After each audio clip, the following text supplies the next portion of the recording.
আসসালামু আলাইকুম রহমতুল্লাহি বারাকাতুহ। আজকে আমি আপনাদের সামনে যে বিষয়টি নিয়ে উপস্থিত হয়েছি, এটি অত্যন্ত দুঃখজনক বিষয়। বিষয়টা হলো, গত 2 দিন আগে নোয়াখালীর সোনাইমুড়িতে একটি মাদ্রাসায় হেফজখানার 2 জন ছাত্র, তাদের মধ্যে টুপি নিয়ে ঝগড়া হয়। এই ঝগড়ার সূত্রপাতকে কেন্দ্র করে একটা ছাত্র তার সাথী ভাইকে গভীর রাত্রে ছুরি দিয়ে জবাই করে দিয়েছে, হত্যা করেছে। এই বিষয়টা আমাদের জন্য অত্যন্ত দুঃখ এবং পরিতাপের বিষয়। তবে মাদ্রাসাওয়ালারা যতটুকু সম্ভব মাদ্রাসার প্রাতিষ্ঠানিকভাবে ছাত্রদের নিরাপত্তা দেওয়া এবং সর্বোচ্চ ছাত্রদের নিরাপত্তার ব্যবস্থা করেছেন। পরিপূর্ণ মাদ্রাসাটাকে সিসি ক্যামেরা দ্বারা আবৃত করেছেন এবং যে রুমের মধ্যে হত্যাকাণ্ডটি হয়েছে ওই রুমের মধ্যে শিক্ষকও ছিলেন। সাধারণ বিষয়কে কেন্দ্র করে অনেক বড় একটি দুর্ঘটনা ঘটেছে, যা কখনো কারো কল্পনা ছিল না। এই বিষয়কে কেন্দ্র করে অনেকে মাদ্রাসার বিরুদ্ধে অনেক কথা বলতে চাইতেছে। এখানে মাদ্রাসাওয়ালাদের কোনো কিঞ্চিত পরিমাণ দুর্বলতাও ছিল না এবং যতটুকু নিরাপত্তা দেওয়ার কথা ছিল সর্বোচ্চ নিরাপত্তার ব্যবস্থা ওনারা করেছেন। এরপরও একটা দুর্ঘটনা ঘটেছে।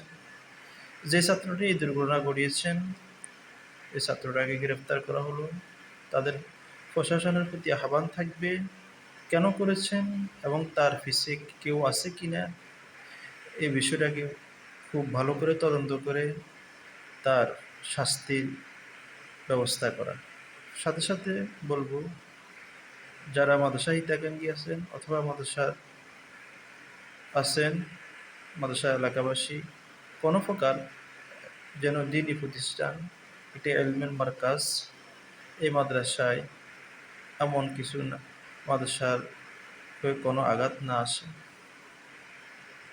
একটা দুর্ঘটনা ঘটেছে, যেটা ইতিপূর্বে কওমি মাদ্রাসাগুলোর সুসূচনা থেকে আজ পর্যন্ত হয়নি। এই দুর্ঘটনার জন্য আমরা অত্যন্ত মর্মাহত এবং যে ছাত্রটি নিহত হয়েছে তার পরিবারের প্রতি শ্রদ্ধা প্রদর্শন করছি এবং তাদের জন্য দোয়া করি আল্লাহ তাআলা তাদেরকে সবরে জামিল দান করুক এবং এর বিনিময়ে উত্তম ফয়সালা করুক। আশা করি মাদ্রাসার প্রতি যেন কারো আক্ষেপ থাকার এখানে কিছুই নেই। মাদ্রাসা যতটুকু করার দরকার ছিল ততটুকু করেছে। তবে আরেকটি কথা থেকে যায়, এই বিষয়টাকে কেন্দ্র করে অনেক যারা মাদ্রাসা প্রাতিষ্ঠানিক বিরোধী, দিন ইসলাম ধর্মবিরোধী, ওনারা সুযোগ কাজে নেবে। তো আমরা বলবো, ইতিপূর্বে অনেক কলেজ ইউনিভার্সিটিতে হত্যা হয়েছে। বুয়েটে যেমন আবরার ফাহাদকে হত্যা করা হয়েছে, অনেক নজির আছে। কিন্তু কোথায় তো কোনো এই প্রতিষ্ঠানগুলোর আঘাত আসে না।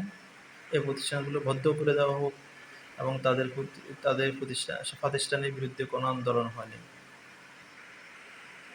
এখানে যদি কেউ নীল নকশা আঁকার চেষ্টা করে, তাহলে বুঝে নিতে হবে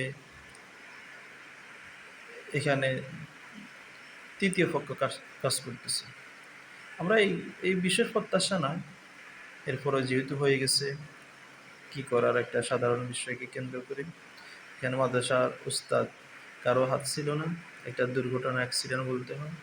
আমরা দোয়া করি এই ছেলেটাকে আল্লাহ তাআলা জান্নাতের উচ্চ মাকাম দান করেন, এই ছেলে পরিবারকে সবরে জামিল দান করেন এবং যে ছেলেটি করেছে ভালো করে তদন্ত সাপেক্ষে তার সর্বোচ্চ বিচার দাবি করছি।